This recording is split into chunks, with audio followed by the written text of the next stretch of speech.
ActNow explains sham-self-employment.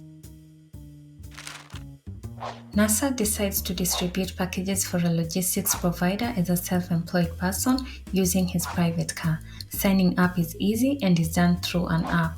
He is assigned when and where to pick the packages and where to deliver them.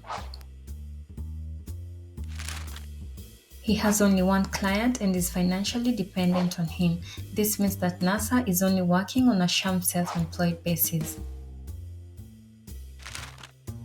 Sham self-employed is when a person has registered as self-employed, but he or she is actually working like an employee. This means that the person has only one client and is dependent on him and his orders.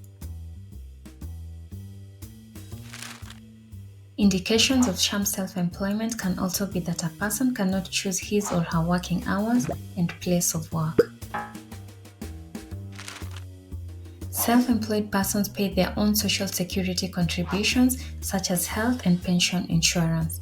In addition, they are not paid when they are sick or on vacation. Even if they don't get paid for a job or if something breaks at work, they have to pay for it themselves.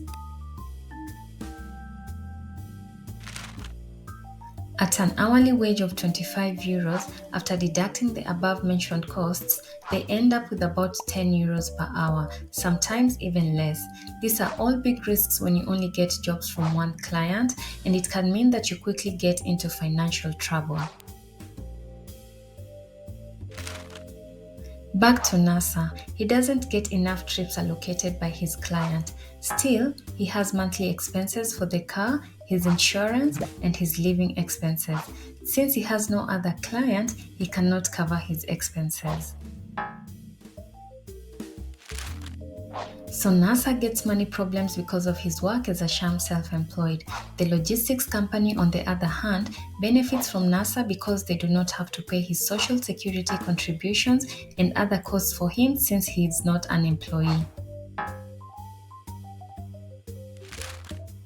Sham self-employment is prohibited and can result in heavy fines. In addition, the client must subsequently pay the social security contributions and wage tax of the sham self-employed person. The latter must also pay his social security contributions in arrears, but only for the last 3 months at the most. Nasser does not want to be a sham self-employed person and decides to seek help from an advice center. Among other things, they advise him never to conclude contracts via app. So, watch out for sham self-employment. Questions? Get in touch with us at actnow@migrafrica.org.